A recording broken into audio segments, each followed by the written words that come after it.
অহির দীর্ঘদিনের অনুভূতিময় ভালোবাসার মানুষটির বিয়েতেও উপস্থিত ছিল এই কথাটাও বেশ হাসি মুখে বললেও ওর বুক চিরে দীর্ঘশ্বাস বের হয়। এই মানুষটা যদি জানতো অহির সেদিন কতটা কষ্ট হয়েছিল, তাহলে বোধহয় একবার হলেও অহির জন্য তার মায়া হতো। যদি একটাবার জানতো অহির এই এক সপ্তাহ কি নিদারুণ যন্ত্রণায় কেটেছে, তাহলে একবার হলেও সে অহির জন্য দুঃখ করতো না। অহির দীর্ঘশ্বাস ফেলে আবারও হাসি হাসি মুখে সাজিদকে বলল, সাদ ভাইয়া, আমি কিন্তু তোমার বউয়ের বান্ধবী, সম্পর্কে শালিকা। অহি বেশ উচ্ছ্বাস নিয়ে হাসি হাসি মুখে কথাগুলো বললেও সাজিদের মুখে সেই উচ্ছ্বাসের বা উৎফুল্লতার ছিটে ফোঁটাটাও দেখা গেল না, বরং বেশ বিরক্তই দেখালো তাকে। কপাল কুঁচকে রাখা পুরুষটার অহির দিকে বিক্ষিপ্ত নজর ফেলে। ও এতক্ষণে বলল, তো কি করবে?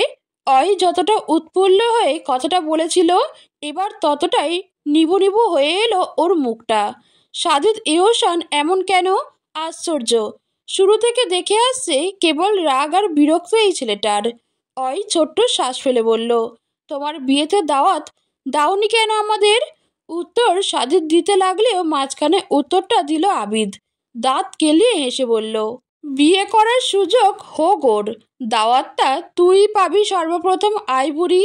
অহি কথার অর্থ বুঝল না, তবুও হাসলো একটু।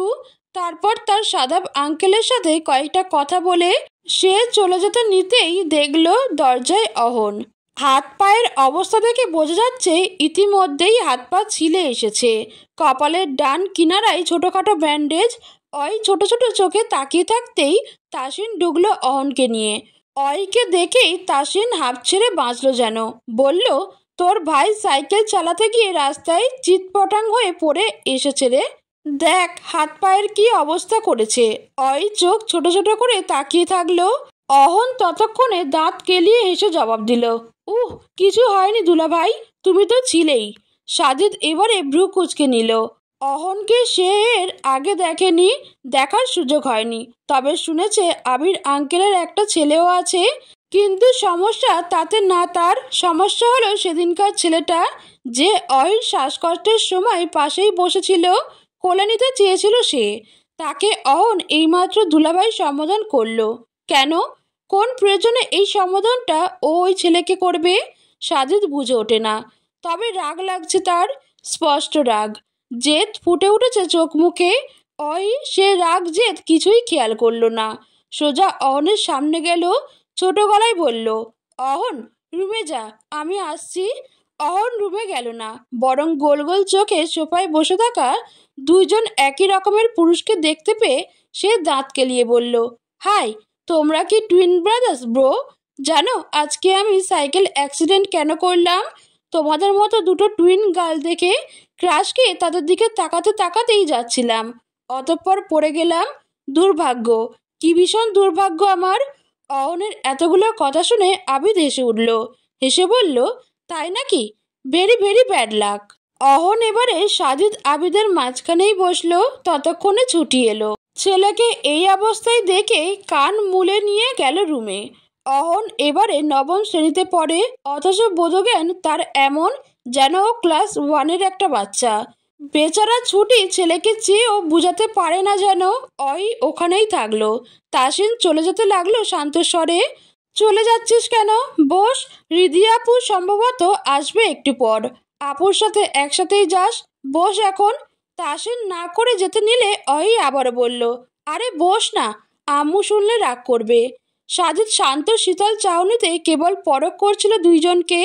অহির কোনোভাবে প্রেমিক হয় কি এই ছেলে? সেদিনও তো এতটা অধিকার বোধ নিশ্চয়ই এমনি এমনি দেখায়নি এই ছেলে। সাজিদের আচমকা নিজের প্রতি রাগ লাগে।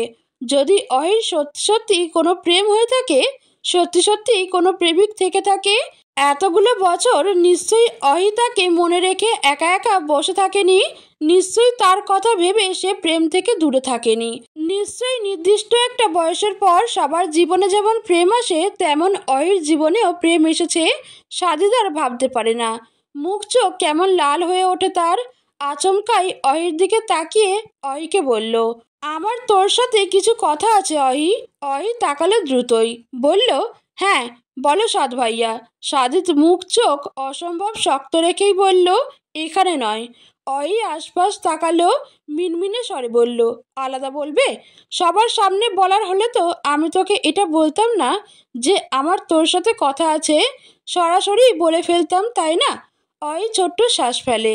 সাদ ভাইয়া কেমনভাবে যেন কথা বলে, সবসময়ই মনে হচ্ছে তার এই ছেলে রেগে আছে, অথচ রাগের মতো সে কিছুই করলো না। এমনভাবে কথা বলছে, অই না চাইতেও ভয় পাচ্ছে। ও ছোট্ট শ্বাস ফেলে বলল, আমাদের ছাদটা সুন্দর, আপনি বরং তাহলে ছাদে চলুন। ছাদও দেখা হলো, আপনার কথাগুলো শোনা হলো। সাদিদ আর কিছু বলে না, সোজা উঠে দাঁড়ায়। অহি যাওয়ার আগে আগেই সে উঠে পা চালাতে লাগে। ছাদে গিয়ে দেখলো অহির বাবা, তার আবির আঙ্কেল সেখানে। পাশে গিয়েই সে তার সোজাসুজি হয়ে দাঁড়ালো।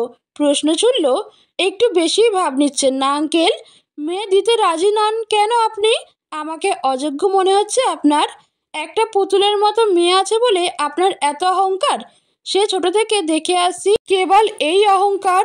অহির বাবা হাসে, সাদিদের দিকে তাকিয়ে বলল, আমার মেয়ে যথেষ্ট ছোট সাদ, নয়তো দিয়ে দিতাম তোমাকে। ভার্সিটিতে পড়ে আপনার মেয়ে, মনে হচ্ছে যেন এখনো স্কুল ব্যাগ নিয়ে যায়। ছুটির বাবা হাসলো কেবল। এই নিয়ে 3বার সাদাব তাকে প্রস্তাব পাঠিয়েছে অহিকে নিয়ে, অথচ 3বারই সে নাকচ করছে। তবে মনে মনে সে এই ছেলেকে নিঃসন্দেহেই মেনে নিয়েছে, কারণ এই ছেলে তার মেয়ের জন্য অতগুলো বছর তরে বসে আছে, এতকাল এত দূরে থেকেও তার মেয়েকেই চেয়ে আসছে। এই ছেলের এই প্রগাঢ় অনুভূতিতে তার দুঃখ দিতে ইচ্ছে হয় না। বলল, তবুও আমার কাছেও ছোটই, আরও অনেকটা সময় থাকুক ও আমার কাছে। বিয়ে হয়ে গেলে তো অন্যের বাড়ি থাকবে, মাসে বছরে 1-2বার আসবে। তাছাড়া তুমি তো কোথাকার কোন দূর দেশে, আমার মেয়েকে আমি জীবনেও অত দূরে বিয়ে দেব না। সাজিদ হুট করেই বলল, যদি এই দেশে থাকি দিবেন? এখন নয়, আরও কিছু সময় থাকুক আমার মেয়ে আমার কাছে, তারপর দিব। সাজিদ তেরা স্বরে বলল, মেয়ে এমনিতেও আপনাদের কাছে থাকে না, এত ভাব দেখাচ্ছেন একটা মেয়ে আছে বলে। আমিও এতদিন ভাব দেখাবো আপনার মতো কিউট পুতুলের মতো মেয়ের আব্বু হয়ে। দেখবেন কেবল। ছুটির বাবা হেসে ওঠে আওয়াজ করেই। যেতে যেতে বলল, অপেক্ষায় থাকলাম। সাজিদ চলে যাওয়ার পরই অই মিনমিনে স্বরে একবার সাদাব আঙ্কেলকে বলে, আরেকবার তার মাকে বলতে চায়, অথচ তার মা হুট করেই মুখ চোখ শান্ত করে তাকে শুধালো, তোকে কি জন্য আজ ডেকে এনেছি জানিস আম্মু? অই তাকিয়ে বলল, না তো, আব্বু বলেনি আমায়। আমি বুঝিয়ে বলবো বলছিলাম, তাই বলেনি। অই কৌতূহল নিয়ে তাকিয়ে থাকতেই তার মা আবার বলল, তোমার সাদাব আঙ্কেল তার এক ছেলের জন্য তোমাকে চেয়েছেন। উনি এই নিয়ে 3বার চাইলেন, কিন্তু আমরা তোমায় এত অল্প বয়সেই ছাড়তে চাই না আম্মু, তাই নাই সিদ্ধান্ত নিয়েছি। তুমি এখনো সংসার সম্পর্কে কতটা কি জানো? আগে সব জানো, পৃথিবী চেনো, বাবা মায়ের কাছে আরও কিছুটা সময় থাকো, তারপর না হয়। আমরা ভাবলাম স্বাদের সম্পর্কে কি বলো, কিন্তু সরাসরি এভাবে না বলাটা বেমানান দেখায়। তাই তোমার আব্বু বলেছে মেয়ে যা বলবে তাই, এই জন্যই তোমাকে ডাকা। স্বাদও সম্ভবত তোমার সঙ্গে এই প্রসঙ্গেই কথা বলবে। অয়ির চোখ গোল গোল, দৃষ্টি স্থির। কী সব বলছে তার মা? তার জানা মতে আবিদের বিয়ে হয়েছে বছরখানেক আগে, আর সাদিদের এই দিন বিয়ে হলো হৈমির সাথে। তাহলে সাদাব আঙ্কেলের আর কোনো ছেলে আছে? তাহলে সাদ ভাইয়ার নাম কেন বলল আম্মু? অই ওভাবে তাকিয়ে থাকতেই তার মা আবারও বলল, যদি সাদের ক্ষেত্রে তুমি না করো তাহলে আমরা সরাসরি না বলবো, সমস্যা নেই। যদি সাদের ক্ষেত্রে কিছুটা হলেও রাজি থাকো তবে অপেক্ষা করতে বলবো। ছেলেটাকে আমি ছোট থেকেই ভালোবাসি, এবং ছেলেটা আমার মেয়েকে ছোট থেকেই আগলে রাখতো। ওকে পছন্দ করি বলেই ওর গল্প তোমায় বারবার বলতাম অহি। অহির বোধগম্য হয় না, দৃষ্টি কেমন নড়বড়ে, তার মস্তিষ্ক শূন্য লাগে। তার সাত ভাইয়া বিয়ের প্রস্তাব রেখেছে তার জন্য। তার তো খুশি হওয়া উচিত, আনন্দের সমুদ্রে ভাসা উচিত। কিন্তু হৈমির বিষয়টা তাহলে কি? অই তো স্পষ্ট দেখলো। অই বুঝে ওঠে না, ভ্যাবলার মতো তাকিয়ে থাকতেই তার মা আবার বলল, যাও কথা বলে এসো, কিন্তু ওর রাগ জেদ বেশি, এমন কিছু বলো না যাতে ইগোতে লাগে। অহি মাথা নাড়ায়, বুক ঢিপ ঢিপ করছে, তার কেমন একটা লাগছে, অস্থির অস্থির বোধ হচ্ছে। সে ধীর পায়ে বাসা থেকে বেরিয়ে সিঁড়ি বেয়ে উপরে উঠতে উঠতে সে হৃদিকে কল করলো। রিদি নাকি প্রায় চলে এসেছে, এক্ষুনি গেট পেরিয়ে বাসায় ঢুকবে। অহিও জানলো সবটা। রিদি তো পারে না সাজিদকে এখনই মাটিতে পুঁতে ফেলতে। ফোনের ভেতর থেকে এক জুড়ি গালি উপহার দিল ওই রাগচটা সাজিদ ইহসানকে। অন্যদিকে অহি একদম নড়বড়ে অবস্থা, দ্রুত হৃদস্পন্দন আর তীব্র ভয়ভীতি নিয়ে ছাদে পৌঁছালো। একটু আগে মায়ের থেকে সবটা শুনে তার মনের অবস্থা ভয়াবহ।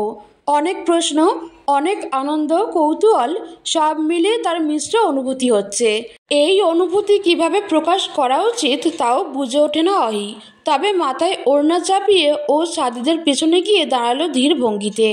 সাজিদ বোধহয় বুঝলো, ফিরে ভ্রু বাঁকিয়ে তাকালো, অদ্ভুত গমগমের স্বরে বলে উঠল, এটুকু সিঁড়িবে আসতে তোর এতক্ষণ লাগে অহি?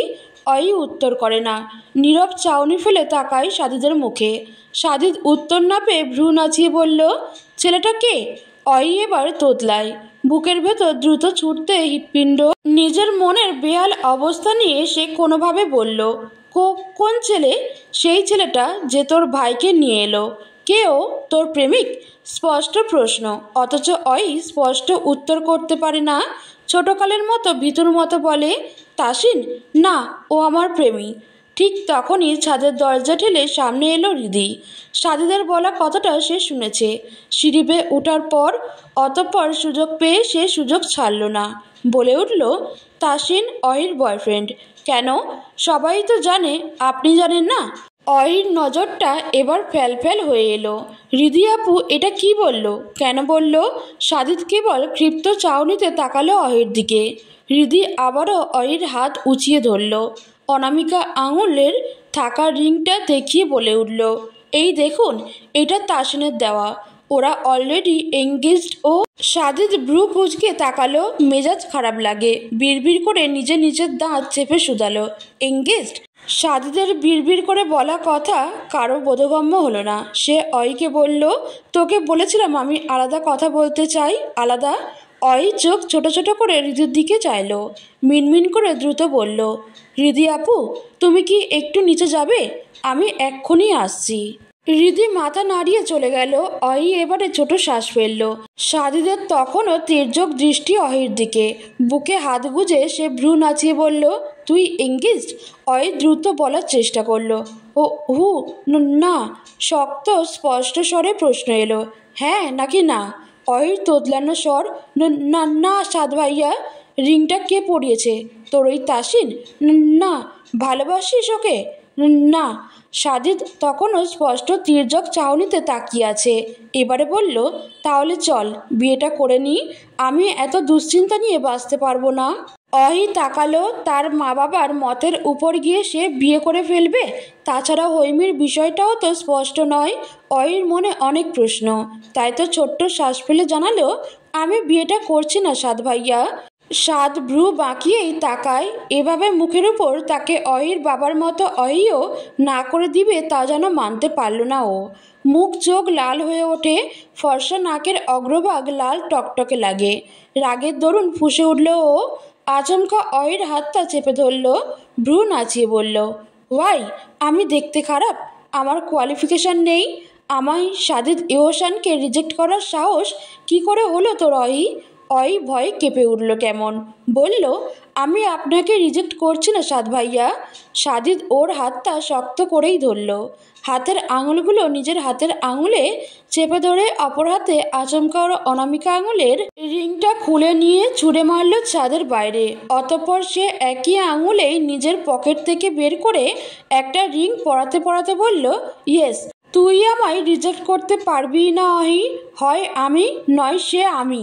তোর জন্য কেবল আমিই option. Now choose your answer.